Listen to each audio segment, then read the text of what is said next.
Assalamualaikum warahmatullahi wabarakatuh. Alhamdulillah, alhamdulillahirabbil alamin.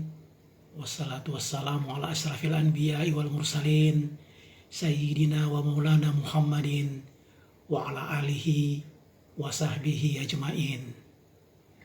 Bertemu lagi dengan Majelis Zikir Tarekat Naqsabandiyah Khalidiyah wilayah Sulawesi Tenggara. Malam ini di malam yang ke-12 ya. Malam yang ke-12 Ramadan, bertepatan dengan suluk hakikat yang diselenggarakan di beberapa wilayah di seluruh Indonesia oleh Majelis Zikir Tarekat Naqsabandiyah Khalidiyah. Malam ini kita membahas tentang Al-Buraq. Dikisahkan bahwa Rasulullah Muhammad SAW ketika Mi'raj menembus 7 petala langit sampai ke Sidratul Muntaha, digambarkan bahwa yang mulia bersama-sama dengan Jibril dan mengendarai buraq. Buraq banyak digambarkan dalam kisah-kisah Islam sebagai kuda bersayap. Mungkin zaman Rasulullah ya, karena pola pikir dan tingkat pendidikan masyarakat pada itu masih rendah ya, sehingga Rasulullah harus menciptakan suatu bentuk, suatu rupa yang bisa ditangkap oleh akal pikiran mereka. Nah, karena pada saat itu mungkin kendaraan di darat yang paling cepat adalah kuda, kemudian kendaraan di langit yang paling cepat adalah burung-burung, maka disimbolisasikanlah buraq itu sebagai kuda bersayap, sehingga dapat diterima oleh akal pikiran masyarakat pada saat itu. Namun, apa sebetulnya Al-Buraq? Nah, dalam kurikulum Tarekat Naqsabandiyah Khalidiyah dipelajari bahwa Al-Buraq itu adalah faktor ketuhanan.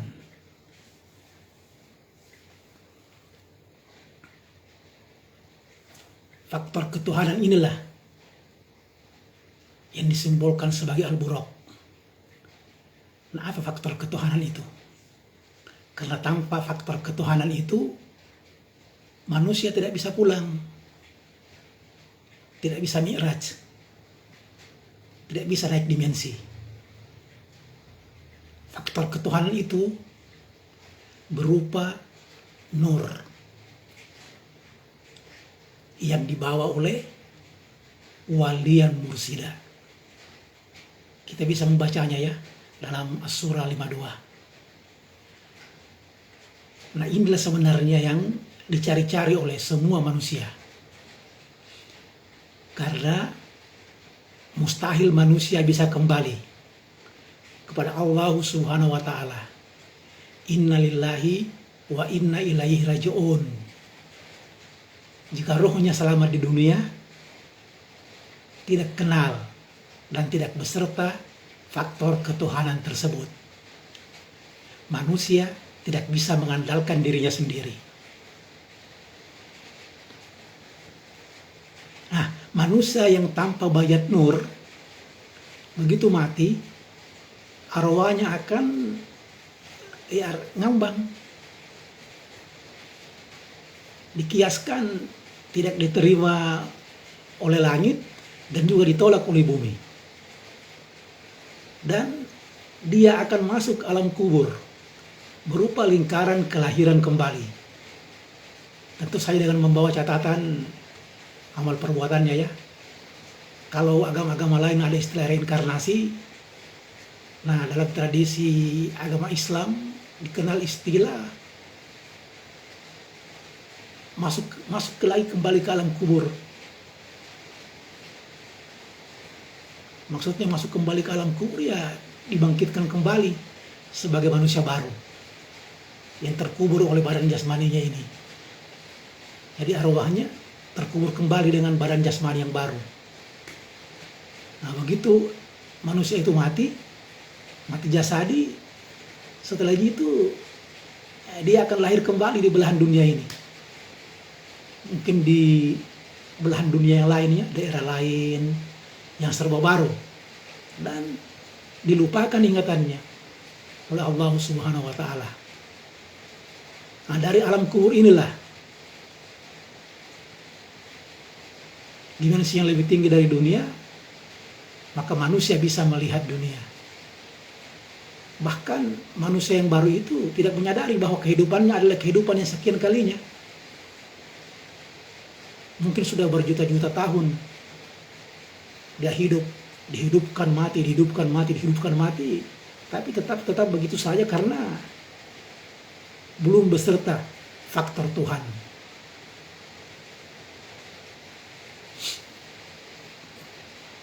Yang masuk ke alam kubur, manusia akan ketemu kehidupan kembali yang serba baru.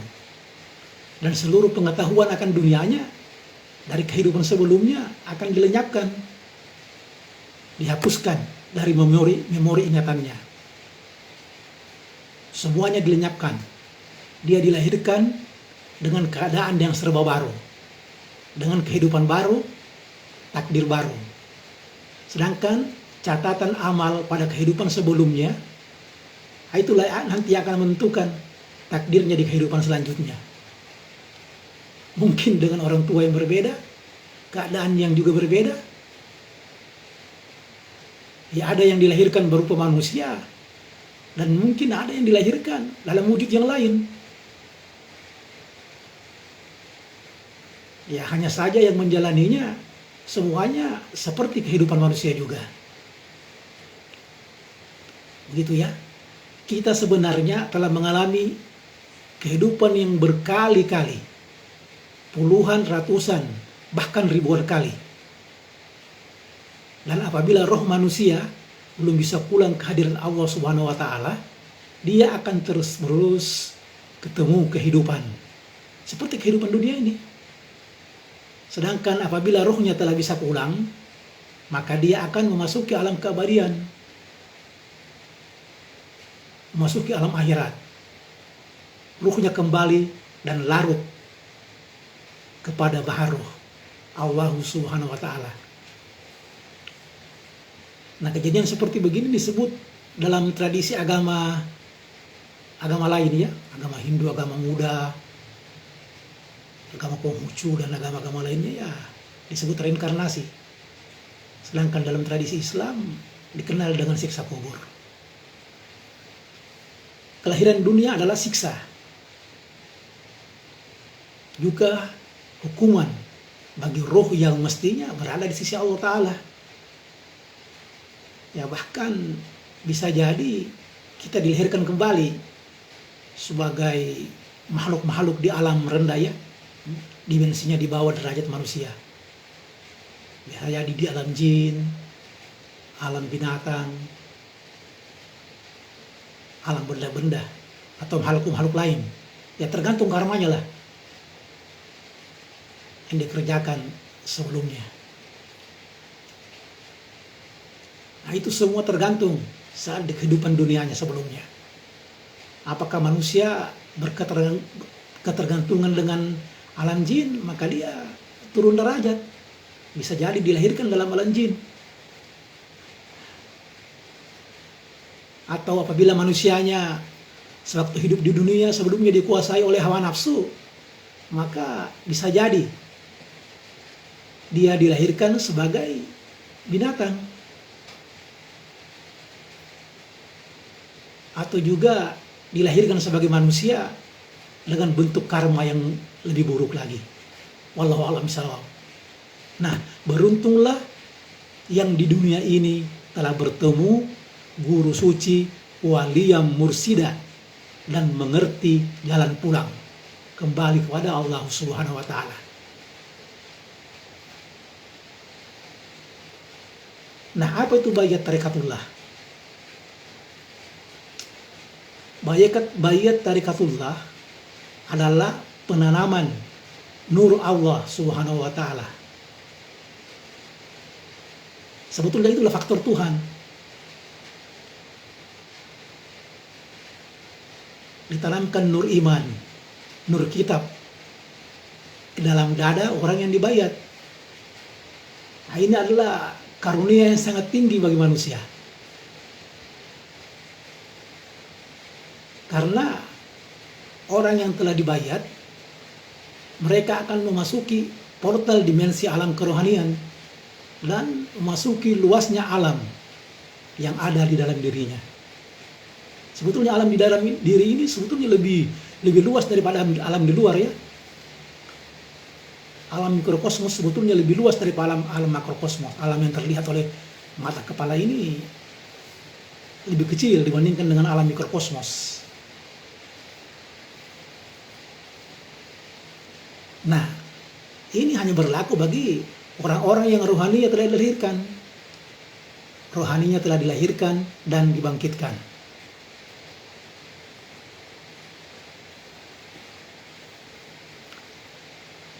Mustahil manusia bisa bertemu Tuhan jika tidak beserta bimbingan guru pembimbing, guru rohani. Dikarenakan luas dan banyaknya faktor yang menyesatkan rohani manusia untuk bisa bermunajat dan kembali kepada Allah.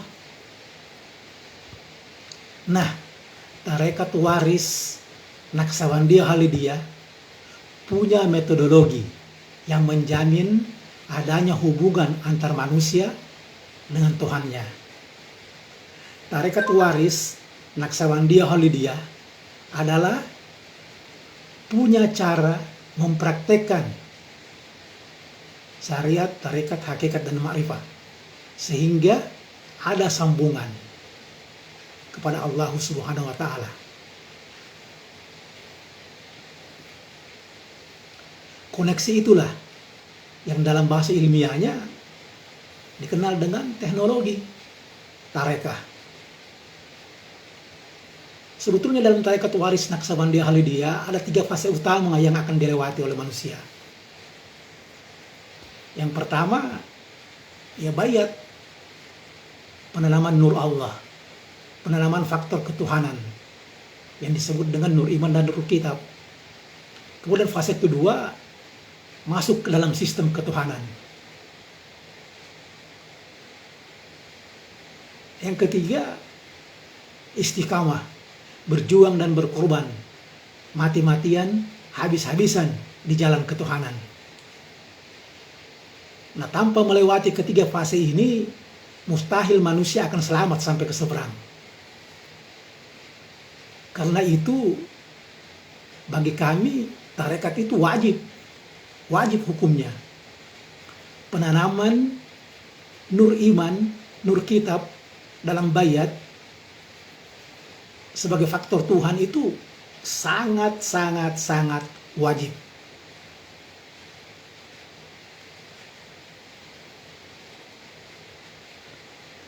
Tarekat waris itu mutlak. Walian mursida juga itu mutlak. Sistem ketuhanan itu mutlak. Nah, selama tidak melewati jalan itu, semua ilmu kita bukan apa-apa. Hanya fata morgana saja. Bisa jadi itu bikinan jin atau pengetahuan dari setan. Nah, silahkan dibaca di Al-Kahfi 17. Untuk lebih jelasnya, jika Anda ingin belajar, jika Anda ingin mengenal Allah, mengenal Rasulullah, mengenal jalan wasilah, tahu siratal mustaqim, semua yang berhubungan dengan ma'rifatullah. Datanglah ke Tarekat Naqsabandiyah Khalidiyah yang ada di hampir 70 kabupaten kota seluruh Indonesia. Semua ada metodologinya, dan di sana semua ada teknologinya. Ini tentang pembaharuan akhir zaman. Ini tentang kebangkitan agama tauhid. Ini tentang praktek tarekat waris mutlak Naqsabandiyah Khalidiyah. Ini tentang cinta kepada guru kami. Datanglah, kami terima dengan lapang dada dan hati yang terbuka. Udhuluha bisalamin aminin. Salamun kaulan mir rabbir rahim. Ilahi anta maksudi warido kamatlubi. Wassalamualaikum warahmatullahi wabarakatuh.